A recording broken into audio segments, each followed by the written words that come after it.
உலகங்கள் பலவாகி அவை இணைந்து வேதித்த அண்டக் கோடிகளாய் மற்றும் பிறப்பு இறப்பிடை உணர்தல் இயக்கமாகி நீதி நெறியுணர் மாந்தராகி நீதி நெறியுணர் மாந்தராகி வாழும் நிலையுணர்ந்து வாழும் நிலையுணர்ந்து தொண்டாற்றி இன்பம் காண்போ நீதி நெறியுணர் மாந்தராகி வாழும் நிலையுணர்ந்து தொண்டாற்றி இன்பம் காண்போ. வாழ்க வளமுடன். இந்த கடைசி வரியை தான் நான் தலைப்பா எடுத்துட்டு இருக்கிறேன். தொண்டாற்றி இன்பம் காண்போம்னு மகரிஷி கொடுத்திருக்காங்க. இந்த தொண்டாற்றி எப்படி இன்பம் காண்போம் அப்படின்றத பத்தி தான் நம்ம இன்னைக்கு பார்க்க போறோம். மகரிஷி 1961 வருடம், நல்லா கவனிங்க, இது ரொம்ப முக்கியமானது. 1961 வருடம் ஜனவரி 1ஆம் நாள் ஞாயிற்றுக்கிழமை அன்று இல்லறம் விட்டு துறவரம் ஏற்ற போது இந்த ஒரு பாடல் பாடியிருக்கிறாங்க. அதாவது, இன்று முதல் என் அறிவின் ஆற்றல் யான் ஈட்டுகின்ற பொருள் பொது வாழ்விற்கே. பாருங்க எவ்வளவு அருமையான அந்த வரிகள். இன்று முதல் என் அறிவின் ஆற்றல் யான் ஈட்டுகின்ற பொருள் பொது வாழ்விற்கே. சென்றிடுவேன் ஊர் ஊராய் சென்றிடுவேன் ஊர் ஊராய் நாடு நாடாய் நாடு நாடாய் சமத்துவ சமாதான தொண்டு செய்வேன் சமத்துவ சமாதான தொண்டு செய்வேன் அப்படின்னு மகரிஷி அந்த ஒரு பாடலை குறிப்பிட்டிருக்கிறாங்க. மீண்டும் ஒரு முறை நான் சொல்றேன், நினைவு வச்சுக்கோங்க. எல்லோரும் மறக்காம நினைவு வச்சுக்க வேண்டிய இந்த நாள் 1961 வருடம் ஜனவரி 1ஆம் நாள் ஞாயிற்றுக்கிழமை. அன்றைக்கு தான் மகரிஷி ஒரு வார்த்தையை குறிப்பிடுறாங்க. அன்று முதல் எண்ணம் அகண்டாகாரம் வீடோ ஏகவெளி என்று பிரபஞ்ச உணர்வோடு உலக மக்கள் அனைவரும் இறைநிலையை உணர்ந்து உய்வதற்கான மனிதகுல தர்மங்களை பல நூல்களில் ஒரு விஞ்ஞான கண்ணோட்டத்தோடும் பல கோணங்களிலும் எழுதி அருளியிருக்கிறார்கள். ஆனா நாம புறத்தே உள்ள அனைத்தையும் அறிவது மனம். அனைத்தையும் அறிகிற மனம் தன்னை அறியாது போனால் அறிவை முழுமை பெறாது. நம்ம எல்லாம் வெளியே தான் பார்த்துட்டு இருக்கிறோம், ஆனா மனம் முழுமைப்படலை. மனம் முழுமை பெற்று சந்தோஷம் படணும்னா எங்க உள்ள வரணும். தன்னை பற்றி அறிகின்ற மனம், அதுதான் அறிவை முழுமை பெறுகிறதுன்னு மகரிஷி சொல்றாங்க. அந்த ஒரு கவியில கொடுத்துட்டு அந்த கடைசியில என்ன சொல்றாங்க மகரிஷி அப்படின்னு சொல்லி பாத்தீங்கன்னா, மிக மிக முக்கியமானது, அனைத்துலக மக்களையும், நல்ல கவனிங்க, அனைத்துலக மக்களையும் நான் கைகூப்பி வேண்டிக் கொள்கின்றேன். அனைத்துலக மக்களையும் நான் கைகூப்பி வேண்டிக் கொள்கின்றேன். நீங்கள் உங்களுடைய சக்திக்கு உட்பட்ட அளவில் மன விளக்கம் கல்வியில் தொண்டாற்றுங்கள், மன விளக்க கல்வியில் தொண்டாற்றுங்கள் என்று வேண்டி இந்த நூலை எழுதுகிறேன்னு சொல்றாங்க. அதாவது அன்றைக்கு மகரிஷி பிறந்த நாள் பரிசாக மனம் என்ற ஒரு நூல் வெளியிட்டிருந்தாங்க. அந்த மனம் என்ற ஒரு நூல்ல தான் இந்த கவியை மகரிஷி குறிப்பிட்டிருக்கிறாங்க.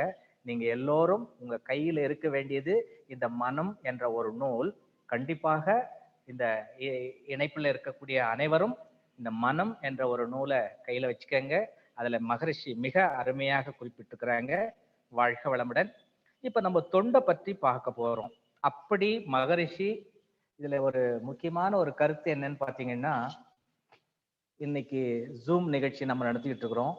உலகம் முழுவதும் ஜூம் நடந்துகிட்டு இருக்குது. இதற்கு காரணம் என்ன அப்படின்னு சொல்லி பார்த்தீங்கன்னா, இந்த இணைப்புல நம்ம கிட்டத்தட்ட ஒரு 26 பேர் இணைஞ்சிருக்கிறோம்.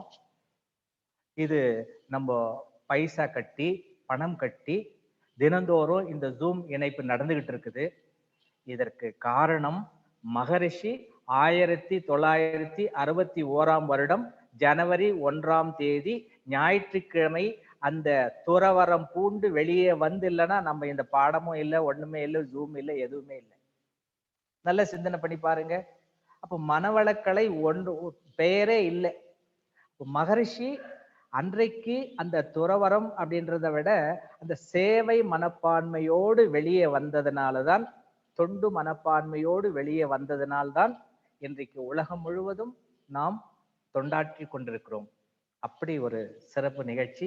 இந்த தொண்டுல கூட ரம்யா மேடம் மிக சிறப்பாக தன்னுடைய பங்காக தொண்டாற்றிட்டு இருக்கிறாங்க. வாழ்த்து, முதல்ல அவங்களுக்கு அந்த தொண்டுக்கு நான் வாழ்த்து கூற கடமைப்பட்டிருக்கிறேன். வாழ்க வளமுடன். அதுபோல இப்ப ஏன் தொண்டாற்றணும் அப்படின்னு உங்களுக்குள்ளார ஒரு கேள்வி வரும். மற்றவங்க கூட வெளியே கேள்வி கேட்பாங்க, தொண்டு ஏன் செய்யணும், நம்ம சுயநலமா நல்லா இருக்கலாம் இல்லையா அப்படின்ற ஒரு கேள்வி வரும். இப்போ நமக்கு தெரிந்தும் தெரியாமலோ தினந்தோறும் நாம் தொண்டாற்றிக்கிட்டு தான் இருக்கிறோம். நமக்கு தெரியல தொண்டுன்னா நம்ம வேற என்ன நினைச்சிட்டு இருக்கிறோம். வீட்டுக்கு யாரோ ஒரு விருந்தாடி வர்றாங்க. அப்ப பாருங்க, அந்த பெண்ணோ அல்லது ஆணோ உடனே ஓடி வந்து வாங்க, இன்முகத்தோடு வாங்கன்னு கூப்பிடுறாங்க. கூப்பிட்டு உட்கார வைக்கிறாங்க. ஒரு நொடி பொழுதுல ஓடி போய் ஒரு கிளாஸ் தண்ணி கொண்டு வந்து கொடுக்குறாங்க. அந்த தண்ணியை குடிச்சிட்ட பின்னாடி உங்களுக்கு இன்பமா ஏதாவது கலந்து உரையாடுறாங்க. இதெல்லாம் என்ன? இதுவும் தொண்டுதான், இதுவும் சேவைதான். ஆனா நமக்கு தெரியல, நாம ஏதோ ஒரு கடமையா செஞ்சிட்டு இருக்கிறோம். கண்டிப்பாக இதுவும் ஒரு சேவை தொண்டுதான். அதாவது ஸ்ரீராம்புரத்துல, பெங்களூர்ல முதல் கர்நாடகாவில் டிப்ளமா கிளாஸ் ஆரம்பிச்சாங்க. அந்த ஆரம்பிக்கும் பொழுது அந்த கிளாஸ்ல கிட்டத்தட்ட 40 பேர் மேல வரலாம் சேர்ந்திருந்தாங்க. அப்ப அன்றைக்கு அறிமுக வகுப்பு நடந்தது. எல்லோரையும் சேர்த்து ஒரு ஆரம்ப விழா நடந்தது. அந்த ஆரம்ப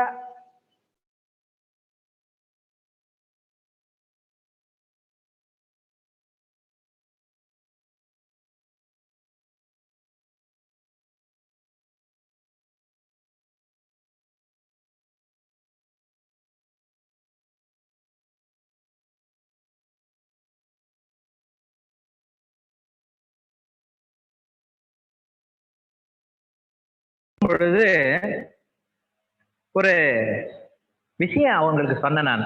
அதாவது என்ன அப்படின்னா, அந்த டிப்ளமா கிளாஸுக்கு 3000 ரூபாய் பணம் கட்டி இருந்தாங்க. நான் அந்த இடத்துல எனக்கு ஒரு எண்ணம் தோணியது. டிப்ளமா கிளாஸ்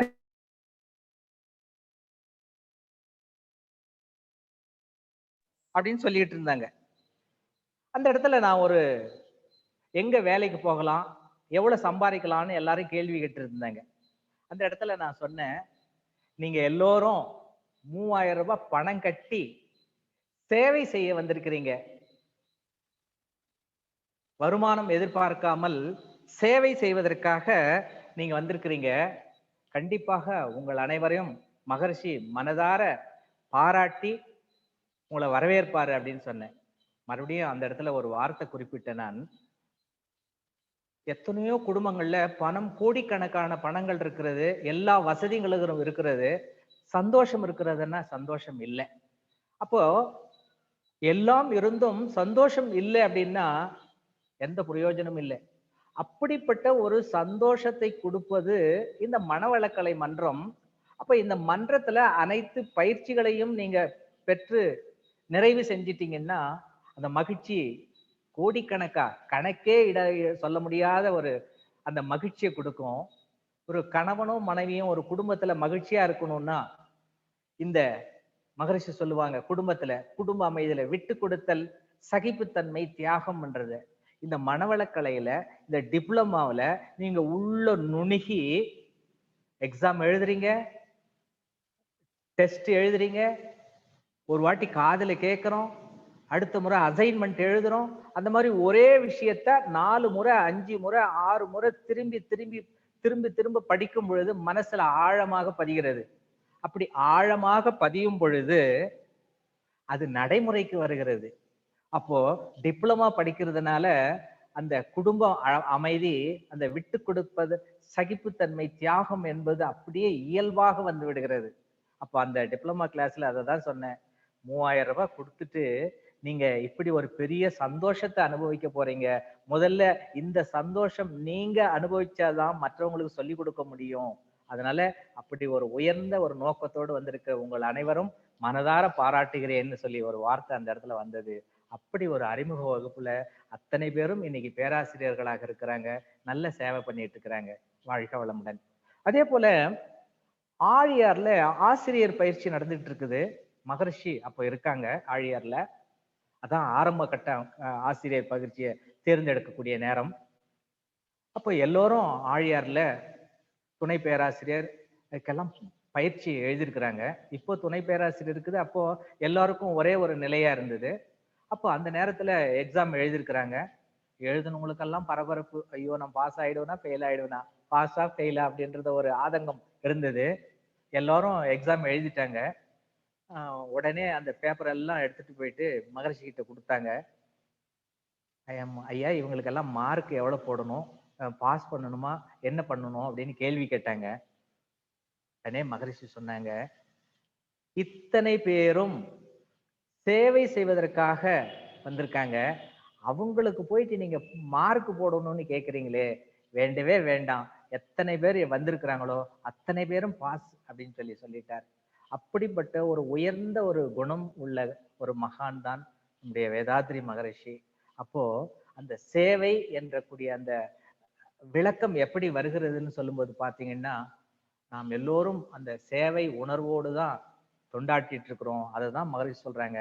அப்ப அனைவரையும் பாஸ் அப்படின்ற ஒரு மேன்மையான அந்த உயர்ந்த நோக்கத்தோடு அவர்களுக்கு சொல்றாங்க. ஏன்னா இந்த சேவை என்பது நம்ம வேற யாருக்கும் செய்ய போறது கிடையாது. அது இறைவனுக்கே செய்யக்கூடிய சேவைதான். மகரிஷி பிரம்மஞானம் கிளாஸ் எடுக்கும்போது பாத்தீங்கன்னா அரங்கம் நிறைஞ்சிருக்கும். அந்த பாடங்கள் எல்லாம் முடிச்சிட்டு பின்னாடி மகரிஷிய கையை பிடிச்சி மெதுவா கூட்டிட்டு போவாங்க ரூமுக்கு. அப்போ போயிட்ட பின்னாடி அன்பர்கள்ட்ட ஒரு கேள்வி கேட்கிறாங்க மகரிஷி கிட்ட. ஐயா நாங்க ஒரு 2 மணி நேரம் இங்க கிளாஸ் எடுக்கும்போது உட்காந்துக்கிட்டு தான் இருந்தோம். எங்களை எல்லாரையும் நீங்க பாத்தீங்க. கிளாஸ் முடிச்சிட்டு கூட்டிட்டு போகும்போது ஒரு அடி எடுத்து வைக்கிறீங்க. கொஞ்ச நேரம் நின்று எங்களை எல்லாரையும் பாக்குறீங்க. மறுபடியும் ஒரு அடி எடுத்து வைக்கிறீங்க. மறுபடியும் எல்லோரும் எங்களை பாக்குறீங்க. அந்த இடத்தை விட்டு நீங்க ரூமுக்கு போறது கூட முன்னாடி பல முறை எங்களை பார்த்துட்டு போறீங்க. அது எதுக்காகங்க ஐயா அப்படின்னு கேள்வி கேட்கிறாங்க. உடனே சொல்றாங்க, ஐயா இல்ல நான் கடவுளை பார்க்கல. நல்லா கவனிங்க. நான் கடவுளை பார்க்கல. அந்த தெய்வமே பரிணாமமாகி ஓர் உயிரிலிருந்து 6 உயிர் வரை அந்த உணர்வாக மனித இனத்திலே வந்திருக்கிற உங்களை எல்லாம் பார்க்கும் பொழுது கடவுளாக பார்க்கிறேன், இறைவனாக பார்க்கிறேன். அப்போ மறைபொருளாக இருக்கக்கூடிய அந்த இறைவனை உங்கள் வடிவிலே இறைவனாக பார்க்கிறேன். இதுல இன்னொரு பாடல் கூட சொல்லுவார் மகரிஷி.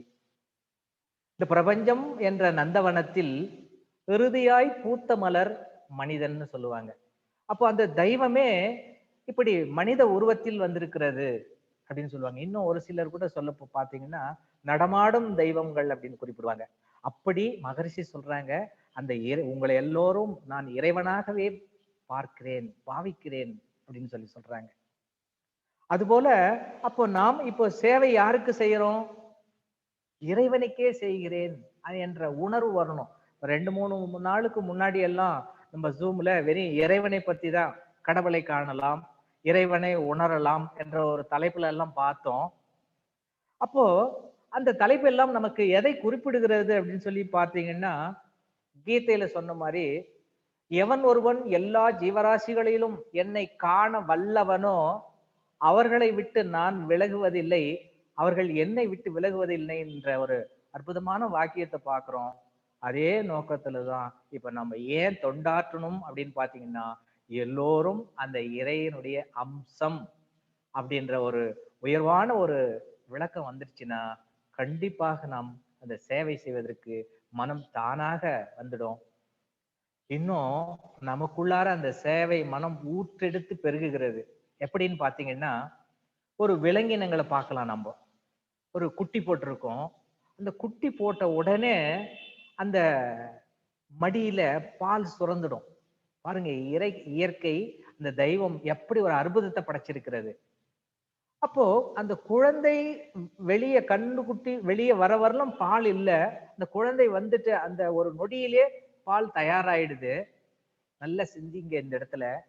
அந்த பாலை அந்த குழந்தைக்கு கொடுக்கிற வரலும் அந்த தாய்க்கு மனம் வறண்டு போயிடும், வருத்தத்தோடு இருக்கும்.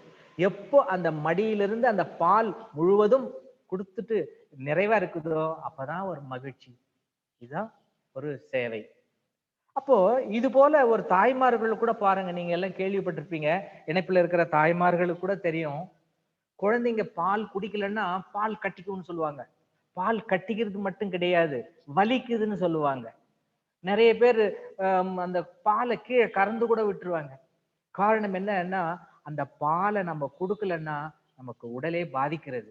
அதே போல்தான் நாம் ஒரு சேவை செய்யலன்னா நம்ம மனம் கூட அந்த அளவுக்கு பாதிப்பு வரும். ஏன்? நான் என்னுடைய அம்சம், என்னுடைய சகோதர சகோதரிகள், இந்த பிரபஞ்சமே என்னுடைய அம்சம் தான், என்னுடைய ஒரு பங்கு தான் என்ற உயர்வான ஒரு நோக்கம் வரணும். அப்படி ஒரு உயர்வான ஒரு நோக்கம் வந்தால்தான் நம்மால் அந்த சேவையை செய்ய முடியும். இப்ப சமீபத்துல பாருங்க, கொரோனா பீரியட்ல நரேந்திர மோடி அறிவிச்சாங்க. என்ன அறிவிச்சாங்க?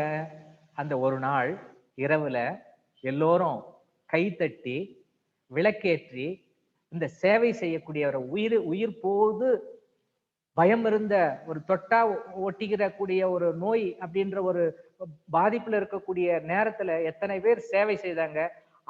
அவர்கள் அனைவருக்கும் ஒரு டானிக் போல, ஒரு ஆற்றல் போல நாம் எல்லோரும் கைத்தட்டி விளக்கேற்றி அவர்களுக்கு நன்றி கடமைப்பட்டு சொல்லினோம். இப்ப கூட தமிழ்நாட்டுல நம்ம கிளாஸ்ல அந்த தமிழக அரசை வாழ்த்துறோம், அடுத்தது இந்திய அரசை வாழ்த்துறோம், சேவை செய்யக்கூடியவர்களை வாழ்த்துறோம். எதற்காக? இந்த ஒரு தொண்டு அவர்களுக்கு இன்னும் அந்த தைரியம் மனசு வரணும் அப்படின்றதுக்காகத்தான். அதுபோல நாம் இந்த சேவையை தொடர வேண்டும். ரைட். இப்போ எதற்காக சேவை செய்யணும் அப்படின்னு இன்னொரு நீங்க கேள்வியை மீண்டும் கேட்டீங்கன்னா, இந்த பிரபஞ்சத்துல மக்கள் எல்லாம் அறிவின் குறைபாடுகளாக இருக்கிறாங்க. அறிவிலே வறுமைன்னு சொல்றாரு மகரிஷி. அறிவிலே குறைபாடு, அறிவிலே வறுமைன்னு சொல்றாங்க. அப்ப இந்த அறிவிலே வறுமை குறைபாடு உள்ளவர்களுக்கு நாம் அறிவை பெற்றவர்கள் அவர்களுக்கு வழிகாட்ட வேண்டும். இதுக்கு ஒரு உதாரணம் எடுத்துக்கிட்டீங்கன்னா, இப்போ நம்ம ரோட்ல மண்ணு மேல பூமி மேல நம்ம எப்படி வேணாலும் போறதுக்கு ரோடு போட்டிருக்கிறாங்க. அங்கங்க போர்டு பேரை எழுதி வச்சிருக்காங்க. நம்ம அதை படிச்சுட்டு போகலாம். நீங்க கொஞ்சம் சிந்தனை பண்ணி பாருங்க. கடலுக்குள்ள தண்ணிக்குள்ளார நம்ம போயிட்டோம்னா எந்த ரோடு இருக்குது, எப்படி போக வேண்டிய வழி தெரியுங்களா? கண்ணை கட்டி காட்டுல விட்டது மாதிரின்னு சொல்லுவாங்க. அது போல இப்ப கடல்ல எப்படி வழி தெரியுது அப்படின்னு சொல்லி பாத்தீங்கன்னா, கடல்ல இந்த காந்த ஊசி, நார்த் போல் சவுத் போல்னு சொல்லுவாங்க, வடக்கு தெற்கு, அந்த காந்த ஊசியை வச்சுதான் அவங்க வழிகாட்டி போகிறாங்க. அது போல இப்ப மகரிஷி நம்ம எல்லாம் ஆசிரியர் பெருமக்களை அனைவரையும் காந்த ஊசிகளாக இருக்க வேண்டும். நாம் எல்லோரும் காந்த ஊசிகளாக இருக்க வேண்டும். அந்த கடலில் எப்படி அந்த காந்த ஊசி திசையை காட்டுகிறதோ அது போல இந்த அறிவின் குறைபாடில் உள்ளவர்களை இந்த அறிவிலே நிறைவு பெற்ற நாம் அவர்களுக்கு வழிகாட்ட வேண்டும், தொண்டாற்ற வேண்டும். அதை தான் மகரிஷி நமக்கு குறிப்பிடுறாங்க. மகரிஷி அவங்க ஊர் ஊரா தீட்சை கொடுக்கறதுக்கு போவாங்க. ஒரே ஒருத்தர் கூப்பிட்டா கூட போதும், அந்த இடத்துக்கு போய் தீட்சை கொடுத்துட்டு அவர்களுக்கு உதவி செய்து விட்டு வருவாங்க. நம்ம தீட்சை கொடுக்கும்போது கூட பாருங்க, ஒரு வரி சொல்லுவோம், இந்த உயிர் உய்வதற்காக. எவ்வளவு அழகான அந்த வரியை வச்சிருக்கிறாங்க பாருங்க. இந்த உயிர் உய்வதற்காக நான் உதவி செய்ய போகிறேன், இறையருளும் குருவருளும் எனக்கு துணை புரியட்டும். எவ்வளவு அற்புதமான ஒரு அந்த விளக்கங்கள் கொடுத்திருக்கிறாங்க பாருங்க. அதுபோல இப்ப நாம் இந்த அறிவிலே குறைபாடு உள்ளவர்களுக்கு நாம் வழிகாட்ட வேண்டும். அதற்காக தான் மகரிஷி ஊர் ஊரா வழிகாட்டினாங்க, சைக்கிள்ல போனாங்க. ஒவ்வொருத்தருக்கும் அந்த வழிகாட்டுற முறையை சொல்லி கொடுத்தாங்க. இப்ப நம்ம மன்றத்துக்கு வந்தா கூட நான் ஒரு உதாரணம் சொல்லுவேன். என்ன அப்படின்னு சொல்லி பாத்தீங்கன்னா, டைமிங் கேட்பாங்க. உங்க மன்றத்துல என்ன டைமுங்கன்னு கேட்பாங்க. நான் உங்களுக்கு ஒரு பொதுவா சொல்லுவேன். நான் இருக்கிறேன், தன்ராஜ் ஐயா இருக்கிறாங்க, இன்னும் மன்றத்துல சில முக்கியமானவங்கள் இருக்கிறோம். எப்படி ஒரு ஏடிஎம்ல 24 மணி நேரமும் நம்ம போய் பணம் எடுத்துட்டு வரலாமோ, அதுபோல 24 மணி நேரமும் ஏடிஎம் போல நாங்கள் சேவை செய்வதற்கு தயாராக இருக்கிறோம். நீங்கள் எந்த நேரத்தை நீங்க சொல்றீங்களோ அந்த நேரத்துக்கு நாங்க ரெடியா இருக்கிறோம் அப்படின்னு சொல்லி குறிப்பிட்டேன். அதுபோல எதற்காகன்னா, என்னுடைய பேராசிரியர் ஒருத்தர் இருந்தாங்க. அவரோட நான் வண்டியில கூட்டிட்டு போவோம் ஒரு கிளாஸ் எடுக்கும் பொழுது. அந்த கிளாஸ் முடிச்சிட்டு, அகத்தாய்வு பயிற்சி முடிச்சிட்டு அதே வண்டியில திருப்பி வந்துகிட்டே இருப்போம். அப்ப அவர் என்கிட்ட சொல்லுவாரு, ஐயா இந்த கிளாஸ்ல நம்ம எவ்வளவு அழகா இந்த விளக்கங்கள் எல்லாம் சொல்லி அவங்க அந்த நிறை குறைகளை கேட்டு எவ்வளவு மகிழ்ச்சியா இருந்தோம், எவ்வளவு சந்தோஷமா இருக்குது நமக்கு.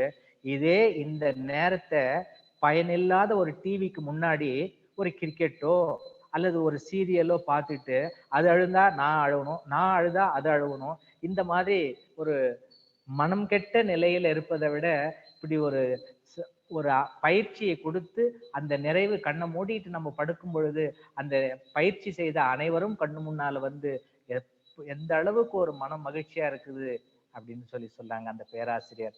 அதுபோல இந்த தொண்டாற்றி இன்பம் காணக்கூடியதுல இருக்கக்கூடிய ஒரு சந்தோஷம் வேற எதுலையுமே இல்லை அப்படின்னு மகரிஷி குறிப்பிடுறாங்க. அதை அனுபவபூர்வமா செய்யும் பொழுதுதான் நமக்கு ஒரு சந்தோஷம் வருது. அதே நேரத்துல நீங்க எல்லாம் கேள்விப்பட்டதுதான், சொல்லி செஞ்சா வேலைன்னு சொல்லுவாங்க, சொல்லாது செஞ்சா அது சேவைன்னு சொல்லுவாங்க. அது போல நாம் எல்லோரும் சொல்லாமல் சேவை ஆற்ற வேண்டும். ஏன்னா இந்த கடன் தான் சேவை. அது போல இன்னைக்கு எத்தனை மகான்கள் மகரிஷிகள் இருக்கிறாங்க அப்படின்னு சொல்லி சொல்றாங்க. இப்ப நிறைய பேர் ஜீவ சமாதி ஆயிருக்காங்க, சித்தர்கள் எல்லாம் சொல்றாங்க. அந்த இடமெல்லாம் பாத்தீங்கன்னா மற்றவர்கள் நலமாக இருக்க வேண்டும் என்ற ஒரு அலைகள் தான் அங்கிருந்து வந்து கொண்டே இருக்கிறது.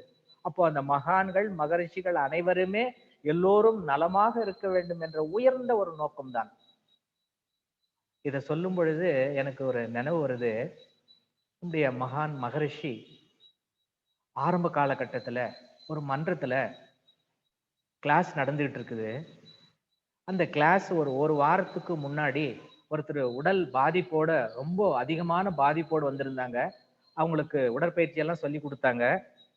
சொல்லி கொடுத்துட்டு இன்னும் தீட்சை கொடுக்க வேண்டிய நேரம். அன்னைக்கு மகரிஷி கிளாஸ்க்கு வந்திருக்காங்க. அவங்க தான் கிளாஸ் தவம் பண்றாங்க. அந்த ஆசிரியர் ஐயோ நான் தீட்சை கொடுக்கணுமோ என்னமோன்றதுக்கு அவர் ரெடியா இருந்தாங்க. அன்னைக்கு மகரிஷியே அவருக்கு தீட்சையை கொடுத்துருக்குறாங்க. அவர் கையிலேயே ஆக்னை தீட்சையை தொட்டு கொடுத்துருக்காங்க. கொடுத்துட்டு சில விளக்கங்கள் எல்லாம் சொல்லிட்டு போயாச்சு. ஒரு வாரம் கழிஞ்சு அந்த தீட்சை எடுத்தவரே அந்த மன்றத்துக்கு வந்திருக்காங்க பயத்தோட. ஏன்னு சொல்லி பாத்தீங்கன்னா, அந்த தீட்சையை எடுத்துக்கொண்டவர் ஒரு தொழுநோயால் பாதிக்கப்பட்டவர். தொழுநோயால் பாதிக்கப்பட்டவர். அவருக்கு அந்த மன்றத்துல இருக்கக்கூடியவர் தீட்சை கொடுத்தால் என்ன எண்ணம் வந்திருக்கும் அப்படின்னு சொல்லி பார்த்தா, ஐயோ இப்படி இந்த தொழுநோயோட இருக்கிற அப்படியே இவருக்கு தொட்டு கொடுத்தா எனக்கு தொட்டிக்குமோ அப்படின்ற ஒரு எண்ணத்தோடு அந்த தீட்சை கொடுத்திருந்தா அவருக்கும் நோய் சரியா இருந்திருக்காது அப்படின்றத மகரிஷி புரிந்துகிட்டு அவரு அந்த தீட்சையை கொடுத்திருக்கிறாரு. அப்ப அந்த தொழுநோயோடு இருந்தவர் சொன்னாரு, இந்த மாதிரி எனக்கு இப்படி ஒரு பெரிய ஒரு நோய் இருக்கிறது ஐயா, எனக்கு தொட்டு கொடுத்துட்டீங்களே, அது உங்களுக்கு ஏதாவது பாதிப்பு வருமோ அப்படின்னு சொல்லி அவர் வந்து நேரடியா கேட்கிறாரு. உடனே மகரிஷி சொல்றாரு, எனக்கு தெரியும், அதனாலதான் நானே உனக்கு தொட்டு கொடுத்தேன். எனக்கு எதுவும் பாதிப்பு வராது அப்படின்னு சொல்றாரு.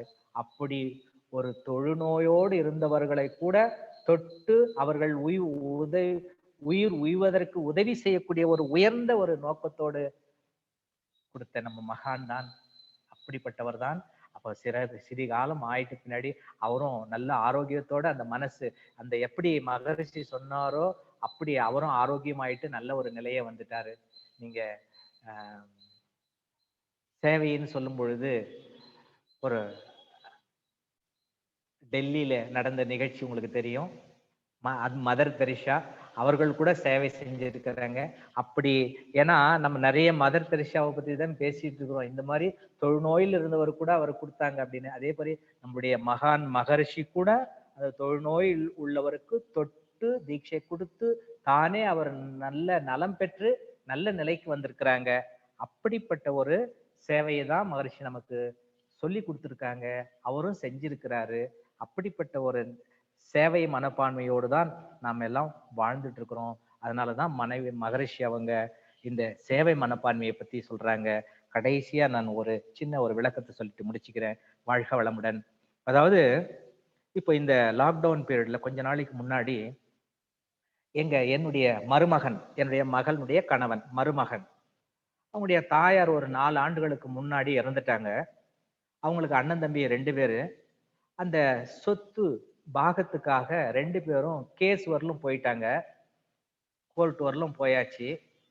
எனக்குள்ளார ஒரு ஆதங்கம், நாம் இந்த இடத்துல இருந்து இப்படி ஒரு நிலை ஏற்படுகிறதேன்ட்டு நான் ஒரு அழுத்தமான ஒரு எண்ணத்தை கொடுத்து இதை ஏதாவது ஒன்று செய்யணும் அப்படின்ற ஒரு எண்ணத்தோடு அங்க முன் நின்று அதை இருவரையும் 2 பேரும் உட்கார வச்சு அதை தீர்த்துட்டு நல்ல முறையில நிறைவேற்றி விட்டேன். அந்த நிறைவேற்றி வச்ச எண்ணமோ என்னமோ தெரியல, நீங்க நல்லா சிந்தனை பண்ணி பாருங்க. கன்னியாகுமரியில ஒரு ஜூம் நிகழ்ச்சி நடந்துகிட்டு இருந்தது. அது ஏதோ ஒரு குறையாக என்ன ஒரு சந்தேகத்துக்காக என்னை அணுகி என் நம்பர் கொடுத்திருந்தாங்க. அந்த அந்த சந்தேகத்தை நான் விளக்கி சொன்னேன் அவருக்கு. உடனே அவர் சொன்னாரு, ஐயா எங்க மன்றத்துல சீட்டி நடக்குது அப்படின்னு சொன்னாரு. ஐயா என்ன சீட்டின்னு சொல்லுங்க அப்படின்னு. இல்ல மாதம் 1000 ரூபாய் ஒரு 10 பேரு 10,000 10,000 அப்படின்ட்டு நாங்க சீட்டி நடத்திக்கிட்டு இருக்கிறோம் அப்படின்னாங்க. ஐயா சீட்டி தானே என்னையும் சேர்த்துக்கங்க, நானும் ஒரு 1000 ரூபாய் கொடுக்குறேன் அப்படின்னு சொல்லியிருந்தேன். அவரும் சேர்த்துக்கிட்டாரு. சேர்த்து ஒரு சீட்டியும் நடந்துட்டு இருக்குது. உடனே சொன்னாரு, ஐயா எங்களுடைய மனவளக்கலை மன்றம் நாங்க ஒரு 10 சென்ட் இடம் வாங்கியிருக்கிறோம். அந்த இடத்துக்கு கொஞ்சம் பைசா குறைவா இருக்குது அப்படின்னு சொன்னாரு. உடனே சொன்னேன், அந்த சீட்டி பணத்தை அந்த மன்றத்துக்காக எடுத்துக்கங்க ஐயா, எனக்கு வேண்டாம் அப்படின்னு சொல்லி சொன்னேன். அந்த மன்றத்துக்கு சேவை செய்ததினால் நான் உங்களுக்கு நல்லா விளக்கி சொல்றேன். அந்த மன்றத்துக்கு சேவை செய்ததினால் என்னுடைய மருமகனுடைய அந்த பிரச்சனை தீர்ந்து விட்டது. ஏன்னா பெரியவங்க அதான் சொல்லுவாங்க, தானம் செய்யுங்க, தர்மம் செய்யுங்க, உங்க பிள்ளைகளுக்கு அது உதவி தலை காக்கும்னு சொல்லுவாங்க. நான் என்னுடைய மருமகனுக்கு அந்த கேஸ்ல இருந்து விடுபடணுன்றதுக்காக நான் அதை செய்யல. நான் என்னுடைய மனப்பங்காக அந்த மன்றத்துக்கு ஒரு உதவி செய்ய வேண்டும் என்று செய்தேன். அந்த இறையாற்றல் எனக்கு இந்த 4 ஆண்டு காலமாக இருந்த இந்த சிக்கலை தீர்த்து வைத்து விட்டது. எனக்கு பெரிய சந்தோஷம், சொல்ல முடியாத ஒரு ஆனந்தம். பாருங்க, இறைநிலை நாம் கண்ணுக்கு தெரியாத இனம் புரியாத இந்த எதிர்பார்ப்போடு செய்யாத இந்த சேவைக்கு எனக்கு உடனே பிரதிபலன் கிடைச்சு விட்டது. 4-5 நாள்லயே எனக்கு கிடைச்சு விட்டது. அப்படி போட்டு இன்னும் நிறைய சொல்லிட்டு போலாம் குடும்பத்துக்கு நடந்த இந்த பலன்கள் எல்லாம். அதனால் மன்றத்தில் உள்ள அனைவரும் கண்டிப்பாக மகரிஷி சொன்னது போல் அந்த தொண்டாற்றி இன்பம் காண்போம். மீண்டும் ஒரு முறை சொல்றேன், ஜனவரி 1ஆம் தேதி 1961ஆம் வருடம் மகரிஷி அந்த வீட்டை விட்டு வெளியே வந்து சேவை மனப்பான்மையோட வந்து இல்லைன்னா இந்த நம்முடைய மனவளக்கலை என்ற பெயரே இல்லை, நாம் இந்த இடத்துல இந்த ஜூம் நிகழ்ச்சியே நடக்காது அப்படின்ற ஒரு சிந்தனையை கூறி மீண்டும் ஒரு முறை அந்த பாடலை சொல்றேன். இன்று முதல் என் அறிவின் ஆற்றல் யான் ஈட்டுகின்ற பொருள் பொது வாழ்விற்கே. இன்று முதல் என் அறிவின் ஆற்றல் யான் ஈட்டுகின்ற பொருள் பொது வாழ்விற்கே. சென்றிடுவேன் ஊர் ஊராய் நாடு நாடாய், சமத்துவ சமாதான தொண்டு செய்வேன், எண்ணம் அகண்டாகாரம் வீடோ ஏகவலி அப்படின்ற ஒரு சிந்தனையோடு வந்தாங்க. நாம் கூட இந்த மனவளக்கலையில இப்படி சேவையை ஆட்டி சேவையாற்றி தொண்டாற்றி இன்பம் காண்போம் என்று கூறி இந்த வாய்ப்பளித்த அனைவருக்கும் நன்றி கூறி நிறைவு செய்கிறேன். வாழ்க வளமுடன், வாழ்க வளமுடன், வாழ்க வளமுடன். வாழ்க வளமுடன் ஐயா. மிக்க நன்றி ஐயா. வாழ்க வளமுடன் மேடம். சுவாமிஜி தான் எல்லா தரப்பில் மக்களுக்கும் தொண்டாற்றும் இன்பத்தை கொடுத்தவர் அப்படின்றத நீங்க எல்லா விதத்திலையும் மிகச் சிறப்பா விளக்குனீங்கய்யா. கேட்க கேட்க அருமையா இருந்தது. மிக்க நன்றி ஐயா. வாழ்க வளமுடன். தற்போது கேள்வி பதிலுக்கான நேரம். அன்பர்கள் தங்கள் சந்தேகங்களை கேட்கலாம். கேள்வி கேட்க விரும்புபவர்கள் ஹேண்ட் ரைஸ் பட்டனை ஆன் செய்யவும். அதற்கு முன்பாக இன்றைய அறிவிப்புகள். இன்று மாலை 4:15 பஞ்சபூத நவகிரக தவம், 4:45 உலக சமாதான வாழ்த்து 108 முறை, 4:55 கன்னட மொழியில் sports and the view of Vethathiri மகிழ்ச்சி என்ற தலைப்பிலே ப்ரொஃபசர் சௌபாகியவதி அவர்கள் உரையாற்றி இருக்கிறார். நாளை மதியம் 2 மணிக்கு ஆங்கில மொழியில் ஸ்கை அசிஸ்டன்ட் ப்ரொஃபசர் அனிதா அவர்கள் பெனிஃபிட்ஸ் ஆஃப் பிளெஸிங்ஸ் என்ற தலைப்பிலே உரையாற்ற இருக்கிறார். நாளை மாலை கன்னட மொழியில் 4:15 ஸ்கை அசிஸ்டன்ட் ப்ரொஃபசர் பாரதி அவர்கள் லைஃப் என்ற தலைப்பிலே உரையாற்ற இருக்கிறார்கள். ஐயா மீண்டும் கேள்வி பதிலுக்கு வரலாம். பிச்சையா அவர்கள் அன்மியூட் பண்ணிட்டு பேசலாங்க ஐயா கூட.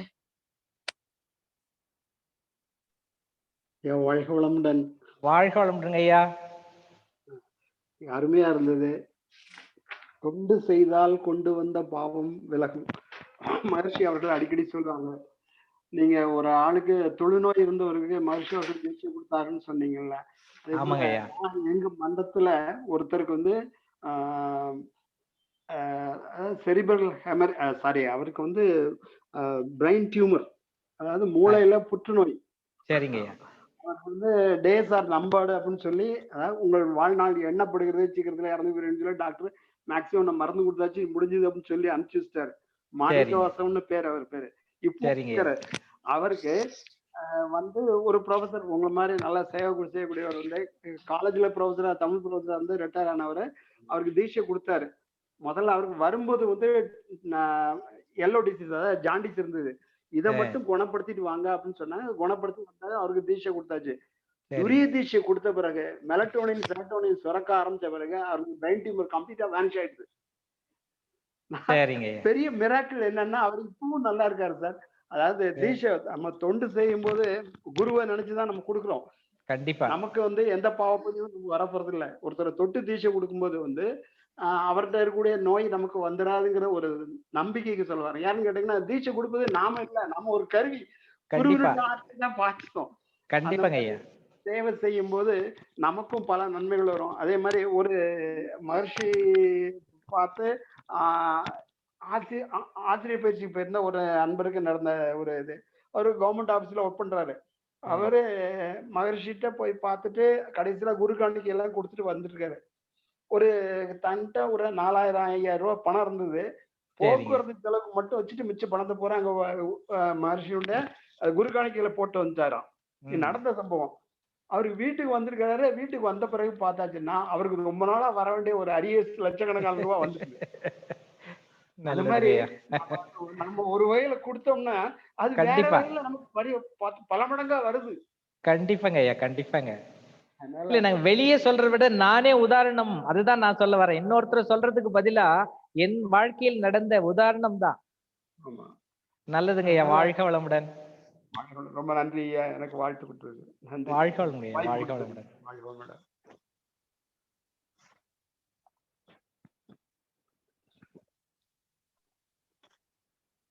வாழ்க வளமுடன். அடுத்தவங்க பேசலாம். ஜெகதீஸ்வரன் ஐயா நீங்க பேசலாங்க ஐயா. வாழ்க வளமுடன்.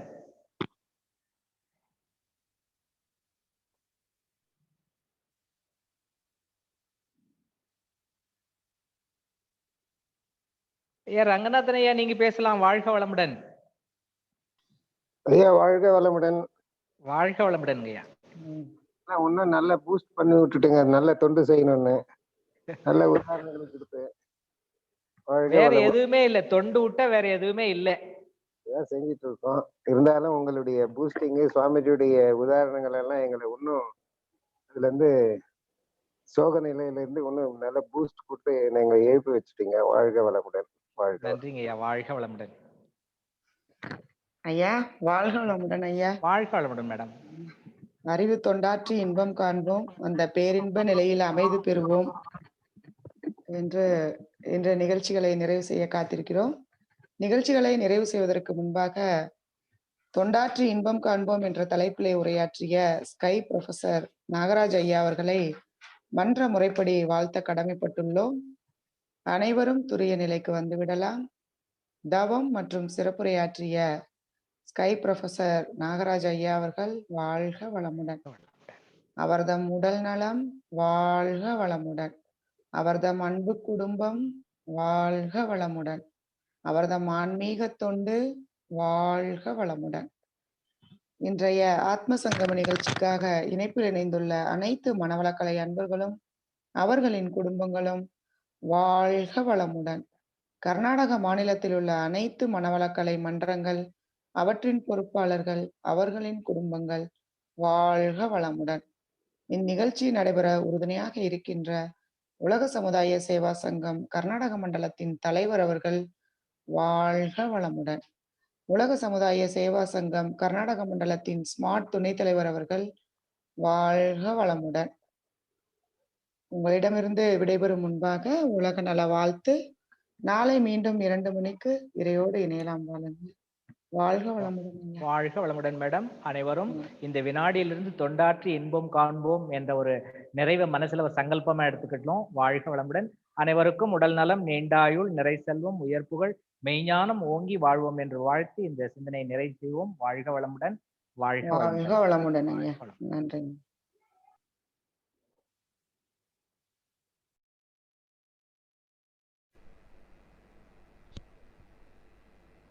உலகமெல்லாம் பருவமழை ஒத்தபடி பெய்யட்டும்.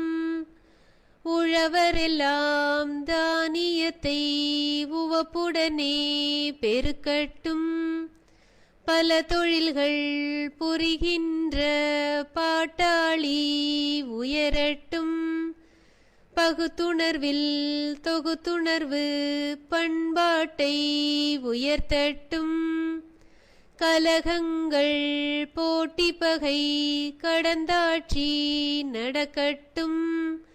கல்லாமை கடன் வறுமை களங்கங்கள் மறையட்டும். நலவாழ்வை அளிக்கும் மெய் ஞான ஒளி வீசட்டும். நம் கடமை அறவாழ்வின் நாட்டத்தே சிறக்கட்டும். நம் கடமை அறவாழ்வின் நாட்டத்தே சிறக்கட்டும். நம் கடமை அறவாழ்வின் நாட்டத்தே சிறக்கட்டும். வாழ்க வையகம், வாழ்க வையகம், வாழ்க வளமுடன்.